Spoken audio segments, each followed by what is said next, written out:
Good morning everyone. आजच्या व्हिडिओमध्ये आपण बघूया वॉज आणि वेअरचा यूज कसा करायचा आणि त्याचे क्वेश्चन्स कसे बनवायचे। तर आता ही काही वॉज अँड वेअर आपण केव्हा यूज करतो। वॉज अँड वेअर आपण जेव्हा पास्ट टेन्समध्ये आपण यूज करतो। पास्ट टेन्समध्ये वॉज केव्हा यूज करतो, जेव्हा सिंग्युलर नाउन आहे तेव्हा पास्ट टेन्समध्ये आपण वॉज यूज करतो। आणि जेव्हा प्लुरल नाउनची गोष्ट केल्या जाते तेव्हा प्लुरल नाउन मीन्स एकापेक्षा जास्त लोकांची गोष्ट जेव्हा आपण करतो तेव्हा वेअरचा यूज होतो। तर त्याप्रमाणेच मी हे काही सेंटेन्स बनवले आहे जिथे सिंग्युलर नाउन आहे तिथे वॉजची आपण यूज करणार आहोत आणि जिथे प्लुरल नाउन्स आहे तिथे वेअरचा यूज करणार आहोत। Singular noun means I, he, she, it, इथे आपण वॉजचा यूज करतो किंवा एखाद्या मुलाचं नाव।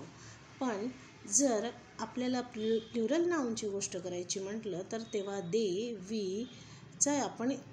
वी जेव्हा यूज करतो तेव्हा आपण वेअरचा यूज करतो। किंवा एकापेक्षा जास्त जसं मीना अँड शीना असं जर दोन नावं आहेत तर आपण वेअरचा यूज करू। पण जेव्हा सिंग्युलर नाउनची गोष्ट करायची आहे तर तेव्हा आपण वॉजचा यूज करू। ठीक आहे, तर त्याच्याशी रिलेटेडच आपण आज व्हिडिओ बनवलेला आहे की वॉज अँड वेअरचे क्वेश्चन्स कसे तयार करायचे। तर एक सिंपल सेंटेन्स आहे त्याचा आपण क्वेश्चन बनवलेला आहे। The train was late. Was the train late? काय क्वेश्चन होणार? Was the train late? Misha was a good player. Was Misha a good player? The old man was not happy. Was the old man not happy? The mangoes were not sweet. Were the mangoes not sweet? The teacher was in the class. Was the teacher in the class? The apples were not very sweet. Were those apples not very sweet? Means आता इथे those apples आहे म्हणून आपण wear घेतलं, म्हणजेच plural nouns आहे, म्हणजे एकापेक्षा जास्त नाउन आहे म्हणून आपण इथे वेअरचा यूज केला। इथे द टीचर आहे मीन्स एका टीचरची गोष्ट सुरू आहे म्हणून इथे वॉजचा यूज केला, म्हणजे सिंग्युलर नाउन। इथे पुन्हा द मँगोज आहे तर मँगोज आहे म्हणजे खूप सारे मँगोज, म्हणजे एकापेक्षा जास्त म्हणजे प्लुरल म्हणून इथे वेअरचा यूज केला।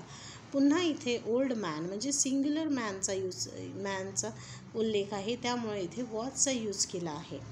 तसंच इथे मीशा पण एक सिंग्युलर नाउन आहे तर इथे आपण वॉजचा यूज केलेला आहे। त्यानंतर द ट्रेनसुद्धा इथे सिंग्युलर नाउन आहे तर इथे आपण वॉजचा यूज केलेला आहे।